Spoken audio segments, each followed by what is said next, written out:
Le Dieu puissant et saint vit parmi son peuple. Par la venue du Seigneur Jésus-Christ sur la terre comme le Fils de l'homme, cette vérité est devenue très simple et facile à comprendre.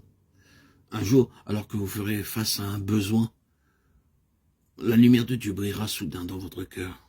Vous comprendrez une pensée cachée et vous vous en servirez pour répondre à la question présentée. Dieu nous donne la réponse au moment du besoin.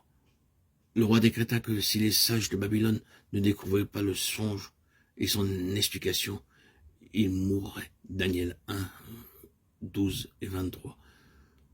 Les bourreaux observaient Daniel et ses amis pour les exécuter. Cependant, ces 4 jeunes hommes ne montrèrent aucun signe de crainte. Ceci est une marque des vainqueurs. Ils n'ont aucune crainte. Ils commencèrent à prier avec foi. Daniel était l'instrument choisi par Dieu, à travers lequel le songe serait révélé. Mais tous les 4 devaient prier. Ils avaient tous une part en cela. Daniel avait un don particulier pour comprendre les visions et les songes. Daniel 1, 17. Mais lorsqu'ils prièrent, tous les 4 d'une seule pensée, Dieu donna la révélation à Daniel. Pour être un vainqueur, vous devez apprendre à demeurer ensemble avec d'autres croyants sans mener une vie indépendante et solitaire.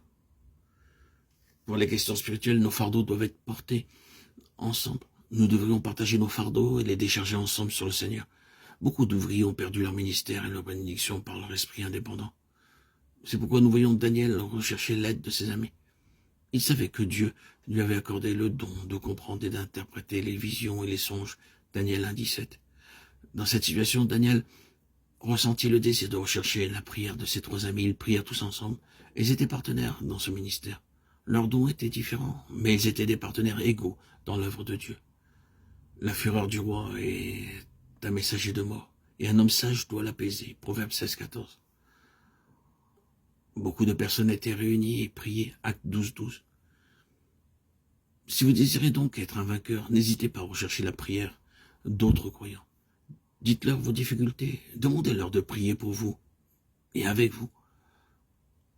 Vous découvrirez alors l'aide qu'il y a en cela. Nous avons déjà remarqué la foi forte qu'avaient ces 4 jeunes hommes. Le royaume entier pleurait et se lamentait, mais eux, ils croyaient que le Dieu vivant ne permettrait pas qu'ils périssent. Nous aussi, nous devrions avoir une telle foi afin que nous ayons l'assurance qu'au travers des nombreuses calamités, le Seigneur s'éveille sur nous et prendre soin de nous. Demandez à Dieu de faire de vous un vainqueur comme Daniel. Refusez d'être souillé par quelque tentation dans laquelle le diable peut vous entraîner.